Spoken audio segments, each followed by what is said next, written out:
تو ہم کہیں گے کہ یہ مضاف الیہ، یہ جو مضاف کمبینیشن ہے یہ حالت نصب میں ہے، کیونکہ اس کے مضاف پر فتح ہے۔ ٹھیک ہے، اس کا اعراب ہمیں اس کے مضاف سے پتہ چلتا ہے۔ اب ان تینوں مرکبات میں اعراب کو پہچاننے کے لیے ہم نے کیا دیکھا کہ اصل کیا ہے ان کی؟ مرکب اشاری میں مشار الیہ، مرکب توصیفی میں موصوف، مرکب اضافی میں مضاف۔ اب جو یہ کنسٹرکچر ہے اس کو لے کے ہم جملہ فعلیہ میں بطور فاعل بھی اور بطور مفعول بھی جملے بناتے ہیں، یعنی کہ ایک ایک جملہ ضرور بنائیں گے۔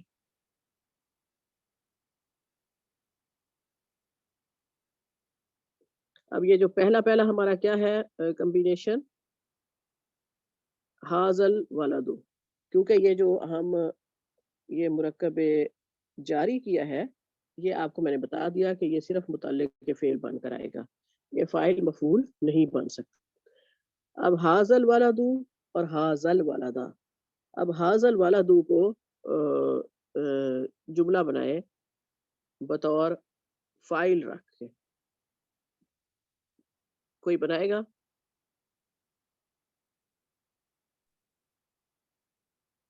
حاضل ولدو ہو گیا نا یہ لڑکا،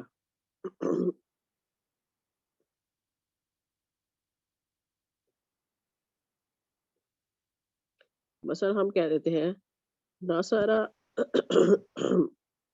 ناصرہ سے ہی بنا لیں، ناصرہ، ناصرہو، ناصرہ حاضل ولدو حامدن۔ ٹھیک ہے، اس لڑکے نے حامد کی مدد کی، یعنی کہ یہ جو لڑکا ہے اس نے حامد کی مدد کی۔ اب یا میں یہ لکھوں تاکہ آسان ہو جائے، اصل میں جگہ نہیں بنتی، مثلا ناصرہ حاضل ولدو حامدن۔ ٹھیک ہے، یہ جس لڑکے کی بات ہو رہی ہے اس نے حامد کی مدد کی ہے، حاضل ولدو فائل بن کے آ رہا ہے۔ ٹھیک ہے، اب ہم اسی کو ہی مثلا الٹ دیتے ہیں اور ہم کہہ دیتے ہیں ناصرہ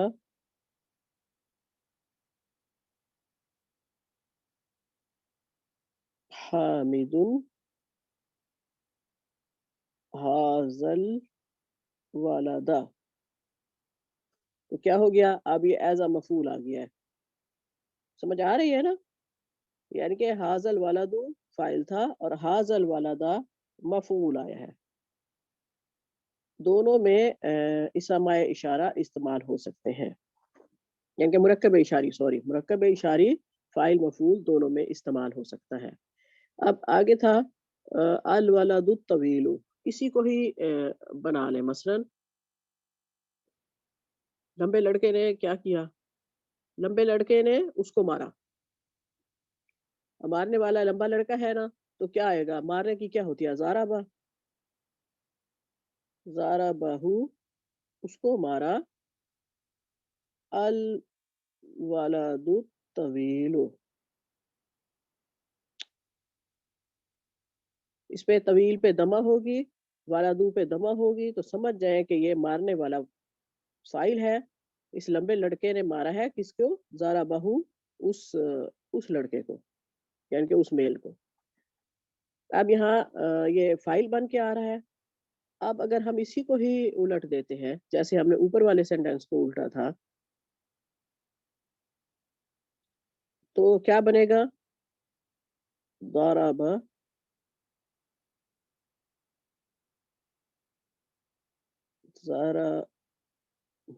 ضرب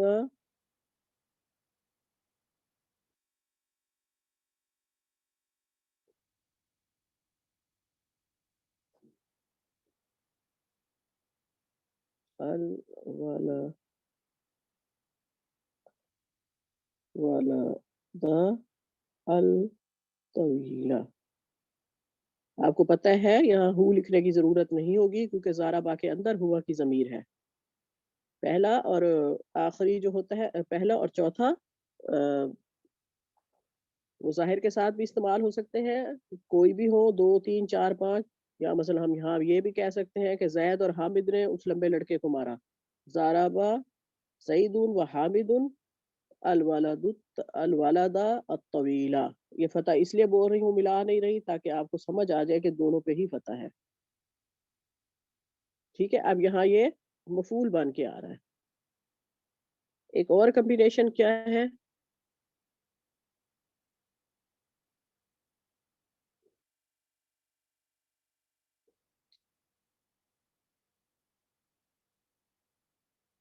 یہ مرکب اس کا اضافی کا.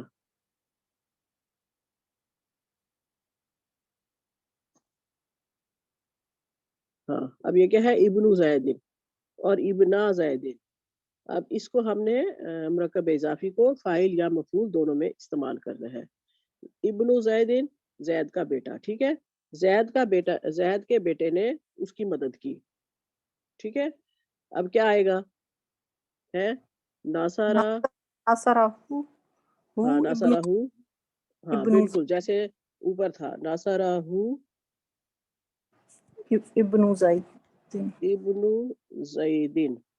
ٹھیک ہے، اب اسی کو ہی ہم اس طرح بنا لیتے ہیں جیسے پہلے ہمیں سینٹینس الٹے ہیں. ہاں تو ہم اگر اب یہ ابن نون سے ہمیں نون کی فتح نون کی دمہ سے ہمیں پتہ چل رہا ہے کہ یہ فائل بن کے آ رہا ہے، یعنی کہ مارنے والا زید کا بیٹا ہے. اب اگر ہم اس کو مفعول میں استعمال کرتے ہیں تو کیا ہوگا؟ ناصرہ ابن زیدن. ہاں ٹھیک ہے، ادھر لکھ دیتی ہوں ناصرہ ابن زیدین.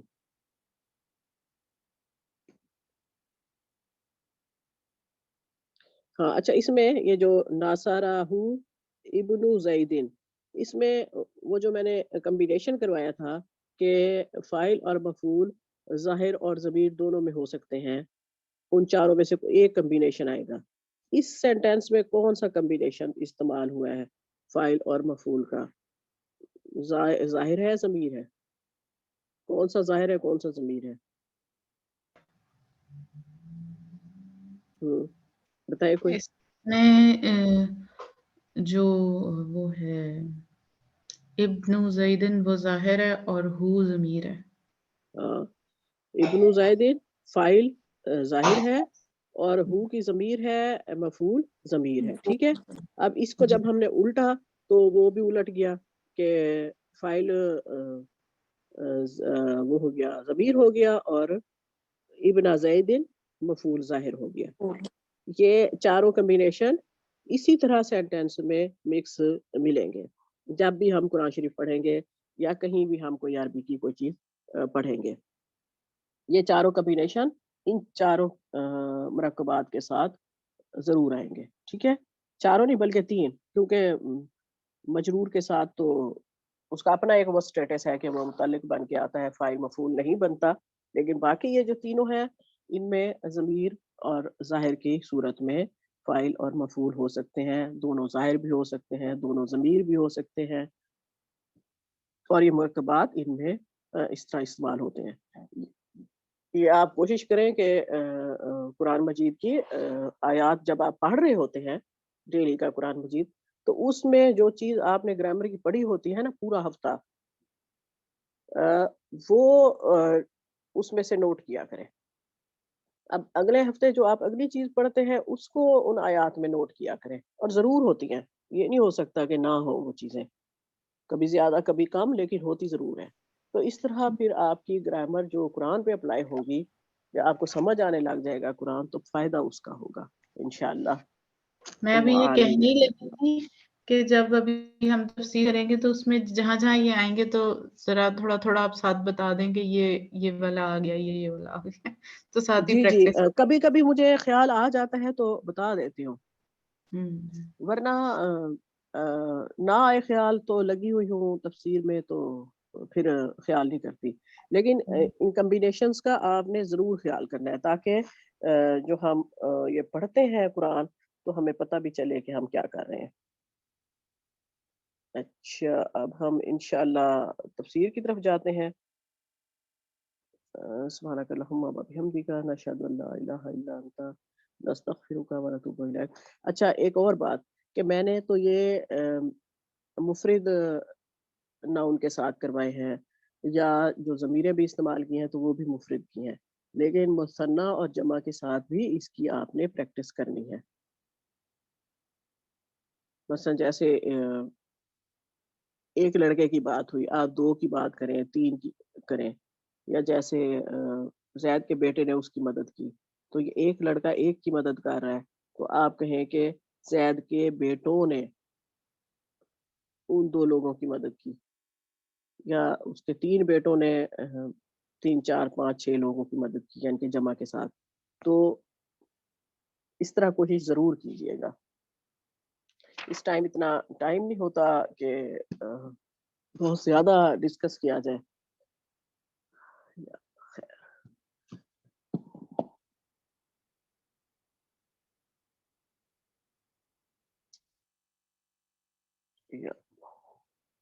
چلیں اب ہم آتے ہیں انشاءاللہ تفسیر کی طرف.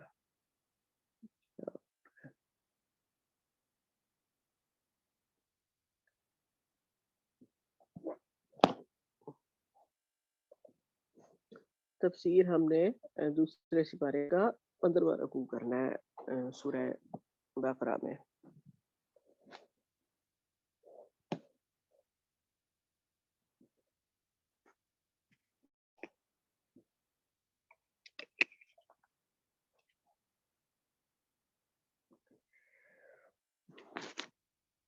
اعوذ باللہ من الشیطان الرجیم. بسم اللہ الرحمن الرحیم.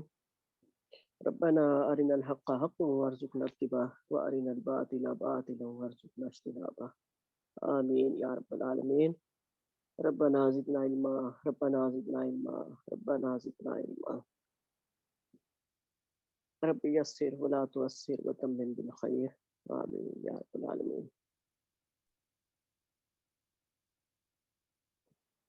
اعوذ باللہ من الشیطان الرجیم.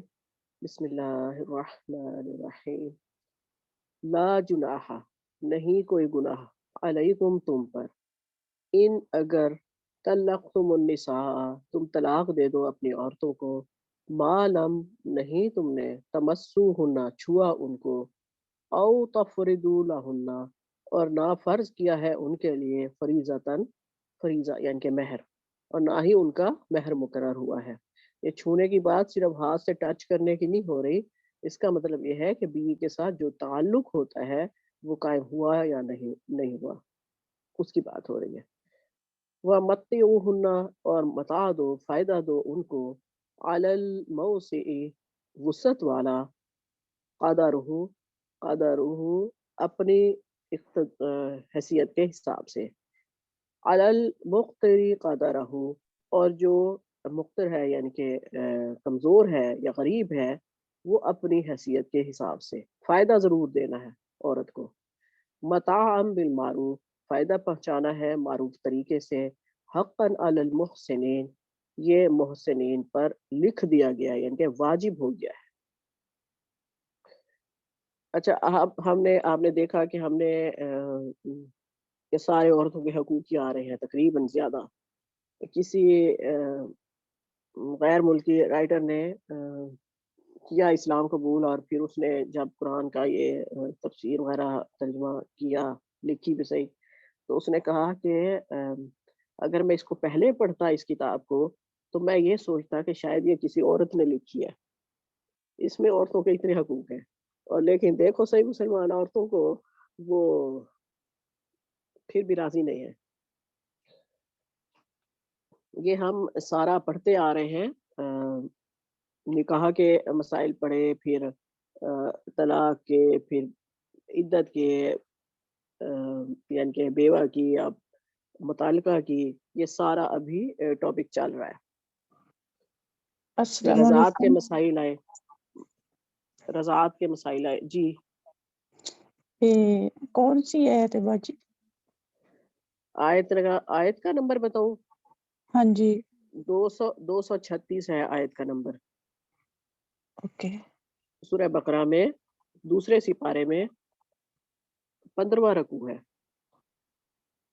15 کوشچن ٹھیک اور 236 آیت نمبر ہے۔ وہی نشانی لگا کے رکھا کرے نا۔ جی اسپیکر بند کر دیں آپ۔ اوکے۔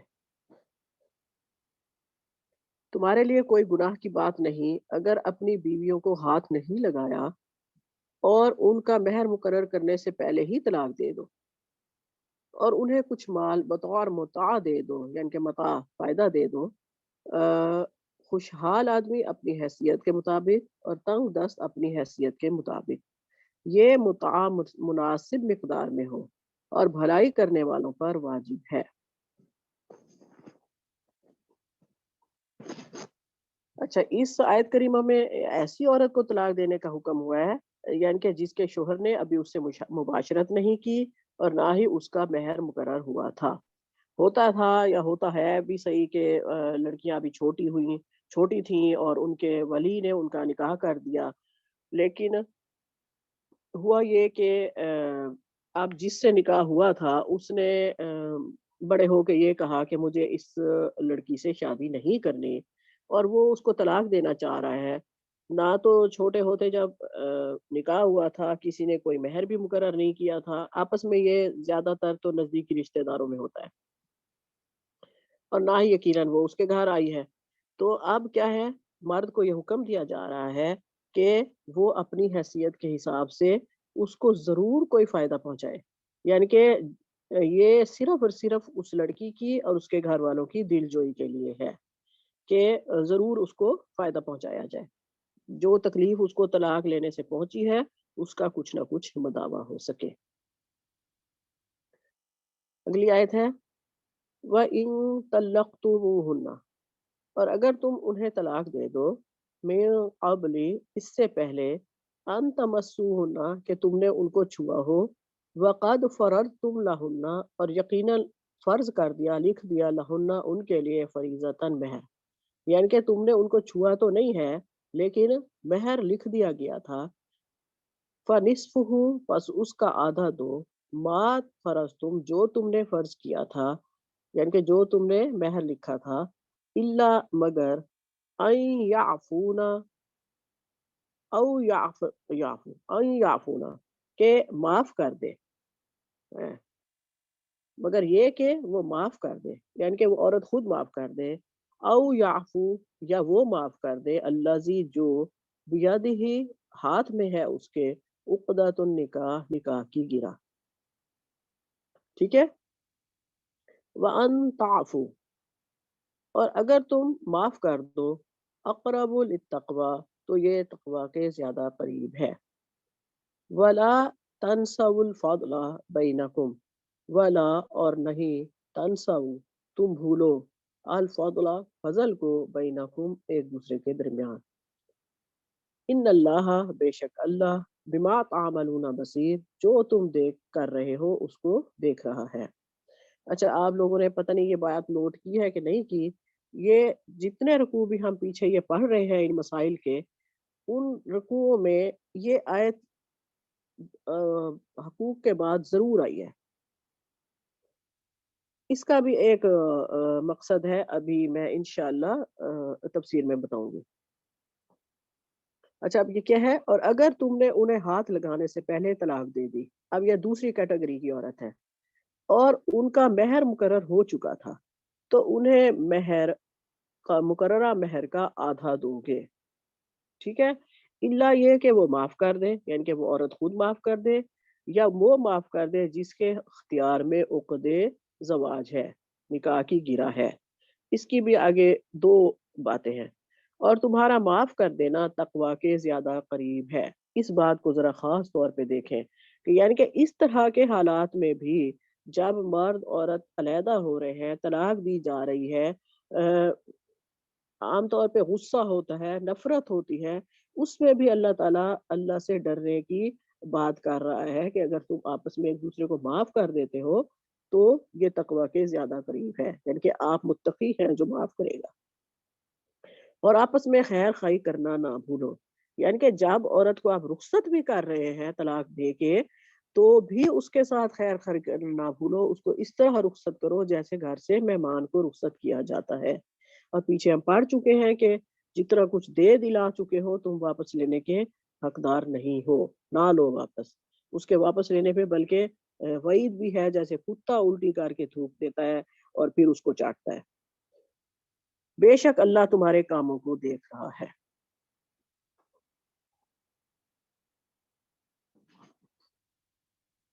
اچھا، اب یہاں ایسی عورت کے طلاق کا حکم ہے جس کے ساتھ شوہر نے مباشرت تو نہیں کی لیکن اس کا مہر مقرر ہو چکا تھا۔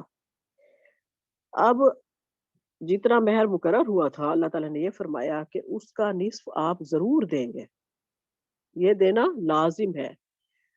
اور یہ بھی جائز ہے کہ عورت معاف کر دے، یعنی کہ کوئی عورت یہ کہتی ہے کہ جب وہ مجھ سے مستفید ہی نہیں ہوا، جب میں اس کے گھر میں ہی نہیں پہنچی، میں نے اس کی کوئی خدمت ہی نہیں کی، تو میں اس سے یہ رقم نہیں لیتی۔ ٹھیک ہے، یہ اس کی غیرت ہے، اس کا تقوی ہے۔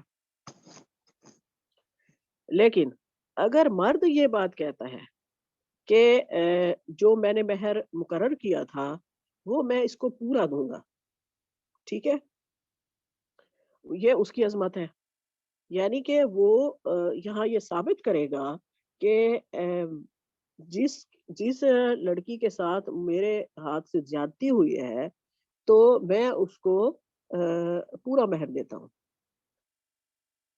یہ اس کا بڑا پن ہے، اس کا تقوی ہے۔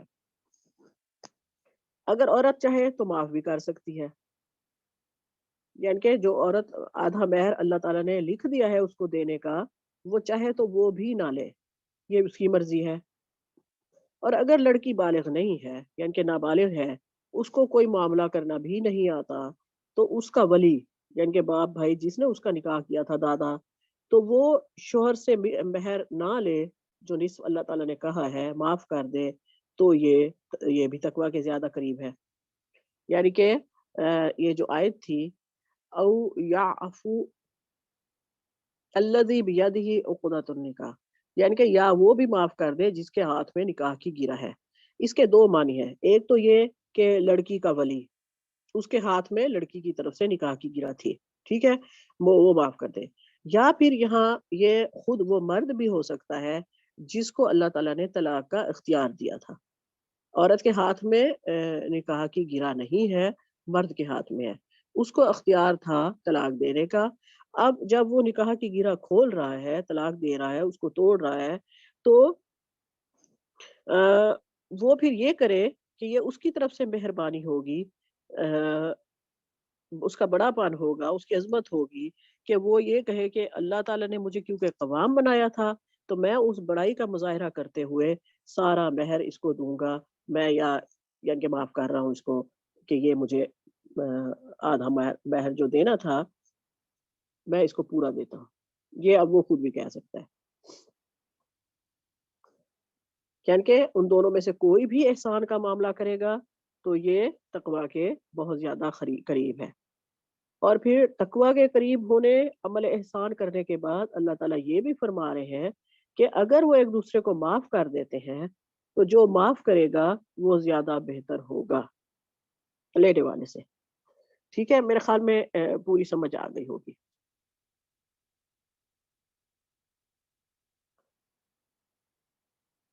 اچھا، ان اللہ بما تعملون بصیر، جو کچھ بھی تم کر رہے ہو اللہ تعالیٰ اسے دیکھ رہا ہے۔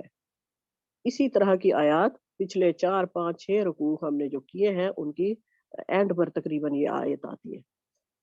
اس کے بعد آ رہی ہے آیت حافظو، محافظت کرو، حفاظت کرو، علی الصلاۃ، اپنی نمازوں پر، اپنی نمازوں کی، یعنی کہ نگہبان بن جاؤ اپنی نمازوں کے اوپر، والصلاۃ الوسطیٰ، اب خاص طور پہ درمیانی نماز کی، وقوموا للہ قانتین، اور کھڑے ہو جاؤ اللہ کے لیے قانت بن کر، پرسکون اور خشوع کے ساتھ۔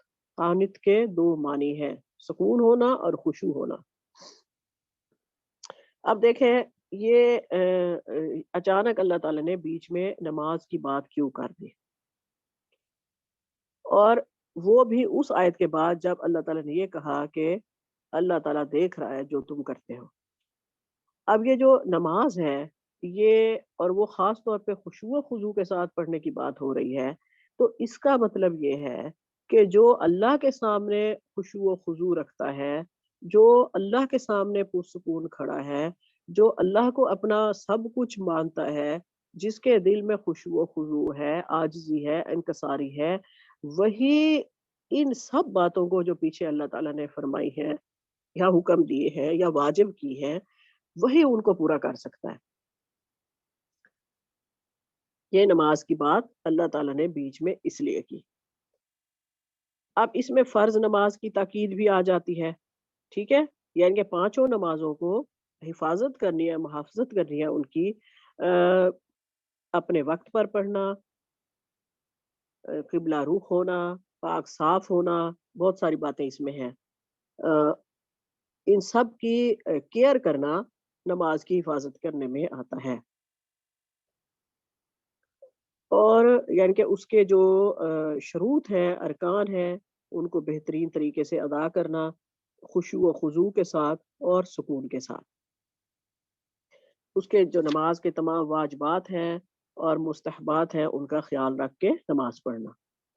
لیکن چاہے فرض نماز بھی ہو، اگر کوئی خطرہ ہے انسان کو کوئی دشمن سے یا کسی جانور سے، تو وہ چلتے ہوئے بھی نماز پڑھ سکتا ہے یا سواری پر بھی نماز پڑھ سکتا ہے۔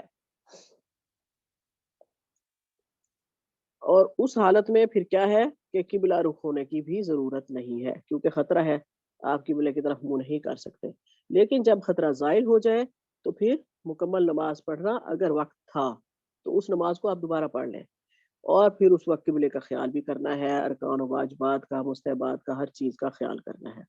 یہاں صلاۃ الوسطیٰ کی بات ہوئی ہے، علماء کی تفسیر میں اس کے کئی قول ہیں، لیکن موسٹلی یہی کہتے ہیں کہ یہ نماز عصر مراد ہے۔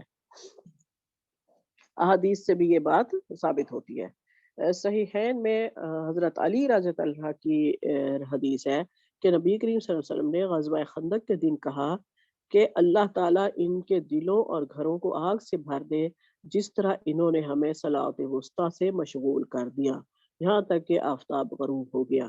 اس دن عصر کی نماز قضا ہو گئی تھی، ورنہ تو آپ کو پتہ ہے صلاۃ الخوف کی اجازت ہے، اس کا طریقہ آگے بتاتی ہوں، لیکن یہ دیکھیں اس دن اتنی گھمسان کی جنگ ہو رہی تھی کہ ایک رکعت بھی نہیں پڑھ سکتے تھے، اور عصر کی نماز قضا ہو گئی تھی۔ ایک دوسری روایت میں ہے کہ انہوں نے ہمیں صلاۃ الوسطیٰ عصر کی نماز سے مشغول کر دیا۔ مسند احمد میں اسمرا رضی اللہ تعالیٰ عنہ سے روایت ہے کہ رسول اللہ صلی اللہ علیہ وسلم نے حافظوا علی الصلاۃ والصلاۃ الوسطیٰ پڑھا، اور ہمیں نام لے کر بتایا کہ وہ عصر کی نماز ہے۔ ابن جریر نے ابو ہریرہ رضی اللہ عنہ سے روایت کیا ہے کہ رسول اللہ صلی اللہ علیہ وسلم نے فرمایا صلاۃ الوسطیٰ سے مراد عصر کی نماز ہے۔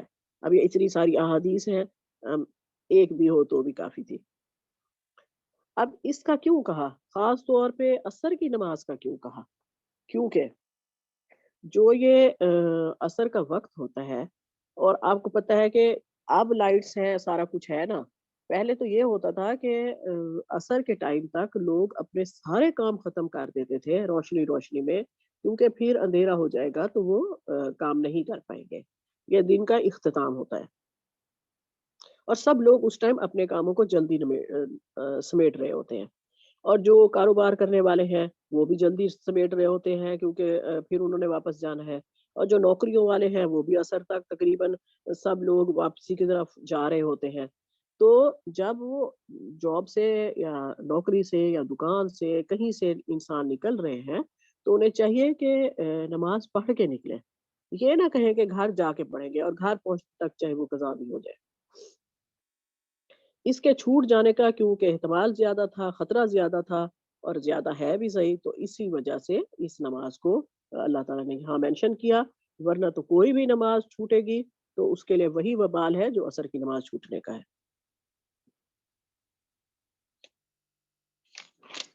اچھا، اب یہاں یہ بات ہوئی وقوموا للہ قانتین، اور اللہ کے حضور پرسکون اور خشوع کے ساتھ کھڑے ہو جاؤ. یعنی نماز میں اللہ کے سامنے نہایت خشوع و خضوع اور عاجزی اور انکساری کے ساتھ کھڑا ہونا ہے. اور جتنا عاجزی یا انکساری نماز سکھاتی ہے کوئی اور عبادت نہیں سکھاتی. اسی لیے یہ طلاق اور ان کے احکامات کے بعد اللہ تعالیٰ نے نماز کا ذکر کیا ہے. جو نمازی ہے وہ یقیناً عاجز ہوتا ہے.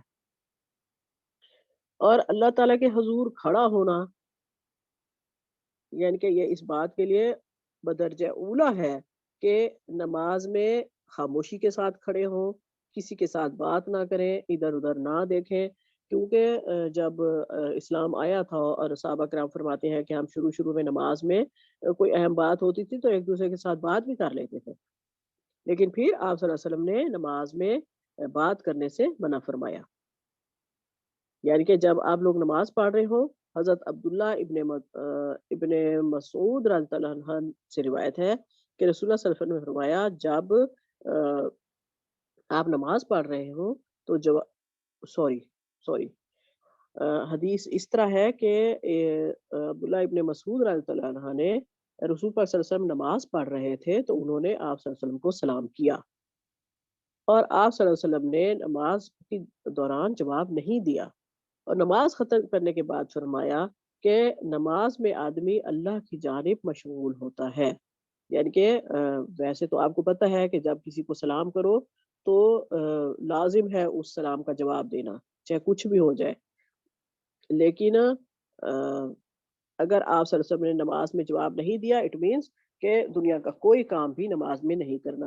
ادھر مجھے ایک واقعہ یاد آ گیا ہے حضرت موسیٰ علیہ السلام کا، کہ جب اسرائیل آئے ان کی روح قبض کرنے، حضرت موسیٰ علیہ السلام کا ہے شاید یا پتہ نہیں،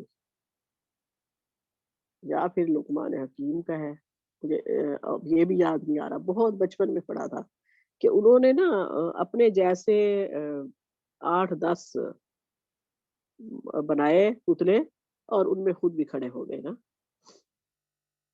اب فرشتے کو یہ ہوا کہ یہ تو 8-10 ہیں روح قبض کرنے کے لیے، تو وہ واپس گئے تو اللہ تعالیٰ نے کہا کہ سلام کرنا، جو سلام کا جواب دے مثلا اس کی گردن پکڑ لینا. تو انہوں نے پھر سلام کیا اور یقیناً سلام کا جواب انہیں دینا پڑا اور انہوں نے وہاں پھر ان کی روح قبض کی. اب یہ واقعہ کس کے ساتھ کا ہے لیکن بہرحال میں نے یہ پڑھا ہوا ہے. سلام کا جواب دینا اتنا ضروری ہے.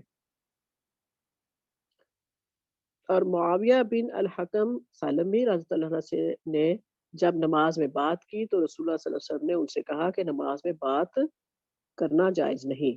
نماز میں آدمی تسبیح و تکبیر اور ذکر الہی میں مشغول ہوتا ہے. اور یہ تو بہت سارے احکامات ہیں نماز کی بکس میں آپ نے پڑھے بھی ہوں گے اور آپ کو یقیناً پتہ بھی ہوگا کہ غیر ضروری حرکت بھی نہیں کرنی. یعنی کہ جیسے کچھ لوگ دوپٹے ٹھیک کر رہے ہوتے ہیں، کپڑے ٹھیک کر رہے ہوتے ہیں، ریشمی دوپٹہ پہنا ہوا ہے وہ اتر جا رہا ہوتا ہے، یا پھر بال نظر آ رہے ہوتے ہیں اور وہ پھر اس کو ٹھیک کر رہے ہوتے ہیں. یعنی کہ یہ ساری باتیں نماز کو باطل کرتی ہیں، اس لیے کوئی ایسی حرکت نماز میں نہیں ہونی چاہیے. مکمل خشوع و خضوع کے ساتھ نماز میں کھڑے ہونے کا حکم ہے. اچھا اگلی آیت ہے، اور جب ہم اپنے بچوں کے رشتے بھی کریں تو ہمیں یہ بات ضرور پتہ ہونی چاہیے کہ جس کے ساتھ ہم اپنے بچے کا رشتہ کر رہے ہیں، چاہے وہ لڑکی ہے یا لڑکا ہے جو بھی، تو وہ نمازی ہے، پرہیزگار ہے، روزہ دار ہے یا نہیں. جو بچے فرائض بھی پورے نہیں کر رہے تو پلیز چاہے دنیاوی اعتبار سے وہ جتنے مرضی اچھے ہوں وہاں اپنے بچوں کا رشتہ نہ کریں، یا پھر یہ شرط رکھ دیں کہ یہ نمازی ہوگا، یہ روزہ دار ہوگا تو ہم بچہ بیٹی دیں گے ورنہ نہیں دیں گے. یا پھر اگر بیٹے کا رشتہ کرنا ہے تو بھی آپ یہ دیکھیں کہ لڑکی نمازی پرہیزگار ہو، ضرور ہو، ورنہ پھر آپ کو ساری اس کی تربیت کرنی پڑے گی اور یہ بہت مشکل کام ہوگا، کیونکہ اپنی اولاد بھی جب جوان ہو جاتی ہے تو اس کی بھی تربیت کرنا مشکل ہو جاتا ہے، الا یہ کہ آپ اپنی بہو کی تربیت کریں گے. مشکل کام ہے. میں نے جب اپنے بچوں کو یونیورسٹی بھیجا ہے تو میں نے ان کو سب سے پہلے یہی بات کہی تھی کہ پسند ناپسند اللہ تعالیٰ کی طرف سے ہے، اور میرا یہ یقین ہے، میرا یہ ایمان ہے کہ اگر میرے بچے کسی کو پسند بھی کریں گے تو وہ دیندار بچہ ہوگا یا بچی ہوگی، وہ کوئی عام بچہ نہیں ہوگا۔ یہ میں نے ان کو پہلے دن سمجھا کے بھیجی تھی بات۔ پسند کرنا بری بات نہیں ہے، اپنی حدوں میں رہنا ہے، حد سے باہر بالکل نہیں نکلنا۔ سب سے پہلے ہر بات ماں کو بتانی ہے، اور ایسے انسان کو پسند کرنا ہے جو اللہ کو بھی پسند ہو، جو آپ کے پیرنٹس کو بھی پسند آئے،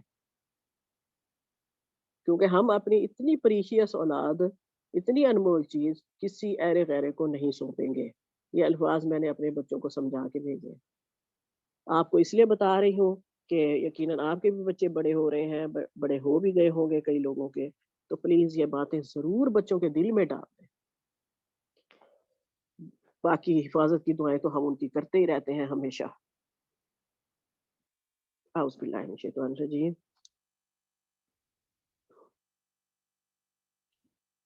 فَإِنْ خِفْتُمْ، اور اگر تمہیں خوف کی حالت ہو، فَرِجَالًا أَوْ رُكْبَانًا، فَرِجَالًا یہ رجل کی جمع ہے، یعنی کہ دونوں پاؤں، چلتے ہوئے بھاگتے ہوئے، اور رُكْبَانًا یا سواری پر۔ جب حالت خوف میں ہو تو چلتے ہوئے یا سواری پر نماز پڑھ لو۔ فَإِذَا، پس جب أَمِنْتُمْ، تم امن میں آ جاؤ، فَاذْكُرُوا اللَّهَ، پس یاد کرو اللہ کو، کما جیسا کہ علمکم تمہیں سکھایا گیا ہے، ما لم تکونوا تعلمون تم جو نہیں جانتے تھے۔ اب کیا ہے، اگر تم حالت خوف میں ہو تو چلتے ہوئے یا سواری پر پڑھ لو، یعنی کہ اگر کوئی جانور، کوئی دشمن پیچھے پڑا ہوا اور آپ بھاگتے جا رہے ہیں تو بھی نماز پڑھ سکتے ہیں، یا سواری پر ہیں تو بھی نماز پڑھ سکتے ہیں۔ اس کے لیے قبلہ رخ ہونا بھی ضروری نہیں ہے۔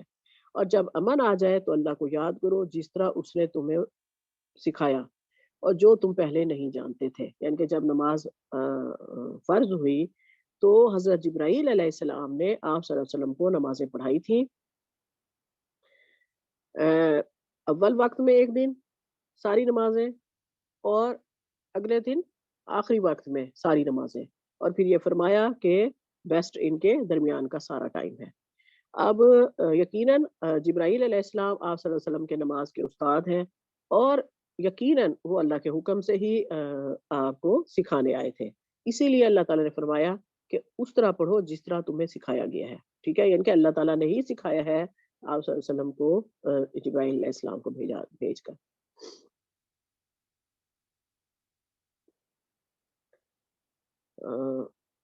والذین، اور وہ لوگ، یتوفون جو وفات پا جائیں، منکم تم میں سے، ویذرون ازواجا اور وہ چھوڑ جائے بیویاں، وصیتاً وصیت کرے، لازواجہم اپنی بیویوں کے لیے، متاعاً فائدے کی، الی الحول ایک سال تک، ایک سال کے لیے، غیر اخراج نہ نکالا جائے، کہ انہیں گھر سے نہ نکالا جائے۔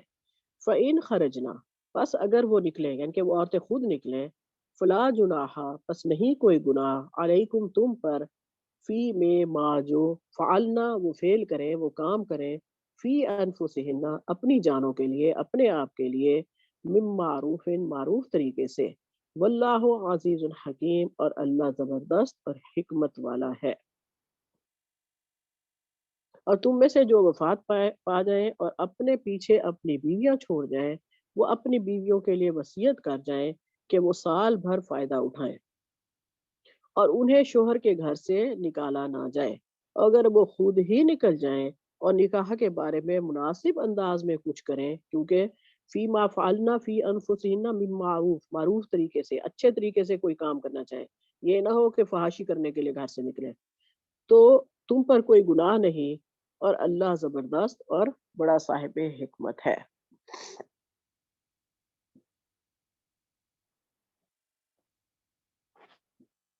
اچھا، اب یہ حالت خوف کی بات ہو رہی ہے۔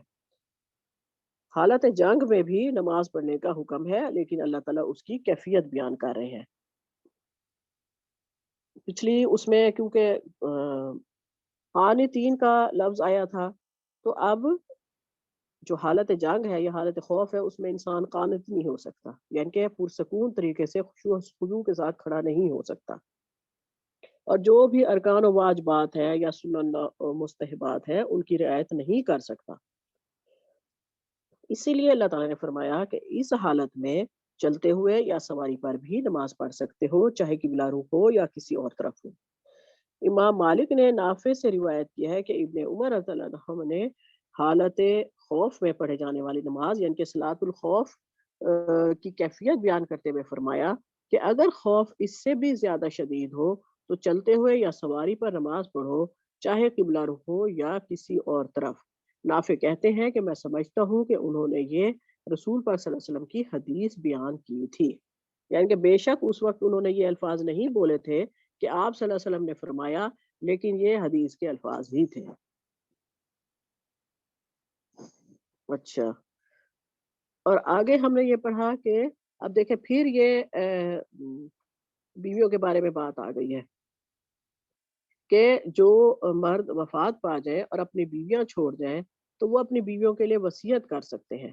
پیچھے ہم نے پڑھا تھا کہ والدین کے لیے وصیت کی بات ہوئی تھی، لیکن پھر جب وراثت کے مسائل آ گئے تھے، یعنی کہ ہر وارث کا اللہ تعالیٰ نے حصہ مقرر کر دیا تھا، تو اس کے بعد یہ آیا تھا کہ وارث کے حق میں وصیت نہیں ہے، ٹھیک ہے، کیونکہ جہاں 1/3 حصہ مرد اپنی مرضی سے یا عورت کوئی بھی صاحب جائیداد اپنی مرضی سے صدقہ خیرات کچھ بھی کر سکتا ہے، وہاں وہ اس 1/3 حصے میں سے کسی وارث کے حق میں وصیت نہیں کر سکتا۔ خیر آگے اس کی ڈیٹیل بتاتی ہوں، یعنی کہ وہ اپنی بیویوں کے لیے وصیت کریں کہ وہ سال بھر فائدہ اٹھائیں، انہیں شوہر کے گھر سے نہ نکالا جائے، لیکن اگر وہ خود چلی جائیں اور نکاح کے بارے میں مناسب انداز میں اپنے لیے کچھ کریں تو ان پر کوئی گناہ نہیں ہے، اور اللہ زبردست اور صاحب حکمت ہے۔ اچھا، یعنی کہ اس کا مطلب یہ ہے کہ آدمی قریب المرگ تھا تو اس نے اپنی بیویوں کے بارے میں وصیت کی کہ انہیں گھر سے نہ نکالا جائے، ہاں، یعنی کہ انہیں نان و نفقہ اسی گھر میں ملے گا۔ وہ یہ بھی ہو سکتا ہے کہ بچے چھوٹے ہوں اور وہ بندہ یہ نہ چاہتا ہو کہ اس کی بیوی گھر سے نکلے، یا دودھ پلانے والے بچے ہیں، یا جو بھی مسائل ہو سکتے ہیں، لیکن اگر وہ خود ہی شوہر کے گھر سے چلی جاتی ہے، زیب و زینت اختیار کرتی ہے، خوشبو استعمال کرتی ہے اور اشارے کرائے میں شادی کی بات کرتی ہے، تو شوہر کے اولیاء کو کوئی گناہ نہیں ہوگا، وہ ایسی صورت میں اس کا نان و نفقہ بند کر دیں گے، واجب نہیں ہوگا، ٹھیک ہے۔ یہ تو اس آیت کا مطلب ڈیٹیل ہو گئی۔ اب مفسرین یہ کہتے ہیں کہ یہ حکم ابتدائے اسلام میں تھا جب بیوی کے لیے میراث میں حصہ نہیں تھا، اور عدت اس وقت مدت جو تھی وہ 1 سال تھی۔ 1 سال یعنی کہ اس نے شوہر کے گھر میں رہنا ہوتا تھا، اسے اختیار تھا کہ وہ شوہر کے گھر میں رہے اور سارے فائدے اٹھاتی رہے، چاہے تو وہ سال پورا کرے، چاہے تو وہ سال سے پہلے گھر سے چلی جائے۔ جب وہ گھر سے چلی گئی تو پھر اس کا نان و نفقہ اور مسکن وہ گھر نہیں ہوگا، یعنی کہ اس کو کچھ بھی نہیں دیا جائے گا۔ اب اس کے بعد جو اسی سورہ کی آیت ہے 234، جس کے مطابق عورتوں کی عدت 4 ماہ 10 دن مقرر ہوئی، یعنی کہ بیوہ کی عدت، وہ چھوٹی ہو بڑی ہو جو بھی ہو، اس کی عدت 4 ماہ 10 دن ہوئی۔ تو اس طرح جو نفقہ اور مسکن کی وصیت کا یہ حکم تھا وہ آیت میراث کے ذریعے منسوخ ہو گیا۔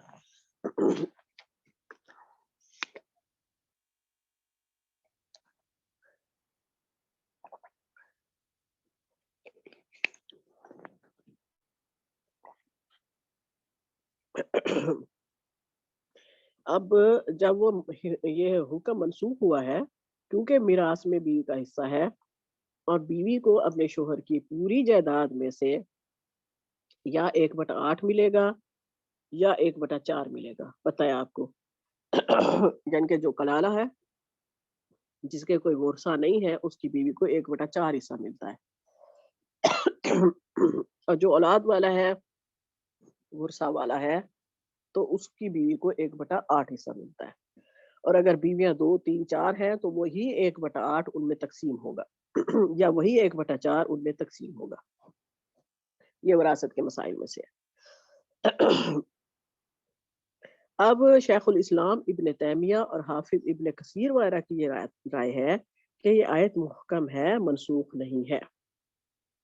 پہلی آیت اس بات پر دلالت کرتی ہے کہ عورت 4 ماہ 10 دن تک عدت کرے گی، یعنی کہ یہ لازم ہے۔ اور آپ کو پتہ ہے پیچھے ہم پڑھ گئے ہیں کہ وہ عورت اس گھر میں ہی رہے گی جہاں وہ اس کا شوہر فوت ہوا، یا جوہر کا جو گھر تھا، اس کو وہ گھر چینج کرنے کی اجازت نہیں دی تھی آپ صلی اللہ علیہ وسلم نے، یعنی کہ یہ 4 ماہ 10 دن اسے ہر حال میں شوہر کے گھر گزارنے ہیں۔ اور یہ آیت اس پر دلالت کرتی ہے کہ میت کے اولیاء کو چاہیے کہ اس عورت کی دلجوئی کی خاطر اور میت کے ساتھ اظہار خلوص اور محبت کے طور پر اسے مزید 7 ماہ 20 دن شوہر کے گھر میں رہنے دیں۔ ہاں، اگر عورت 4 ماہ 10 دن یا وضع حمل کے بعد، آپ کو پتہ ہے وضع حمل اگر 24 گھنٹے بعد بھی ہو گیا تو عورت عدت سے فارغ ہے، وہ اپنی مرضی سے اس گھر سے کہیں اور جانا چاہتی ہے، کچھ بھی کرنا چاہتی ہے تو اسے نہ روکا جائے۔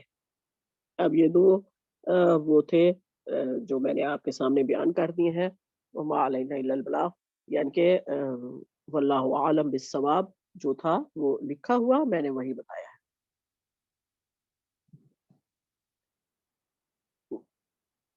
والمطلقات مطلقاتی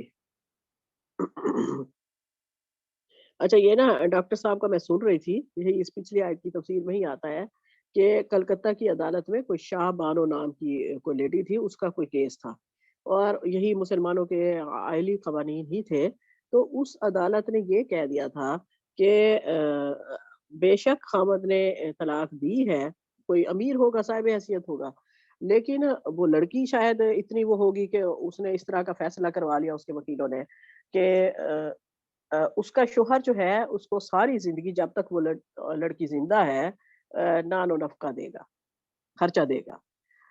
اس پر وہ کہتے ہیں کہ اتنا ہنگامہ مسلمانوں نے ڈالا تھا پورے ہندوستان میں کہ یہ ہمارے آئلی قوانین میں رد و بدل کر رہے ہیں، جب اللہ تعالیٰ نے نہیں کہا تو یہ کون ہوتے ہیں کہنے والے؟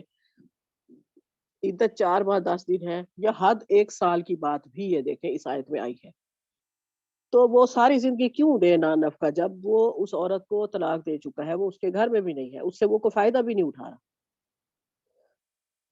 تو اتنے مسلمان اس بات پر شہید ہوئے، اتنے ہنگامے ہوئے تھے، آخر اس وقت کی جو پتہ نہیں کس کا دور تھا، پورے انڈیا میں انہوں نے یہ سپریم کورٹ میں یہ لا بنایا تھا کہ مسلمانوں کے جو آئلی قوانین ہیں ان کو نہیں چھیڑا جائے گا، یعنی کہ انہوں نے یہ قانون بنوا کے چھوڑا جانے دے کے کہ آئندہ کوئی چھیڑ نہ سکے۔ اور پاکستان میں وہ کہہ رہے تھے کچھ قوانین ایسے ہیں جو ان سے ٹکراتے ہیں ہمارے آئلی قوانین سے، ہم نے یعنی کہ ہر طبقہ فکر کے علماء نے کہا ہے کہ یہ ٹھیک نہیں ہے، لیکن وہ ابھی تک ٹھیک نہیں کیا گیا، اتنے سال ہو گئے ہیں لیکن ٹھیک نہیں ہوئے، اور وہاں مسلمانوں نے تھوڑے دنوں میں ٹھیک کروا لیے تھے جانے دے کے،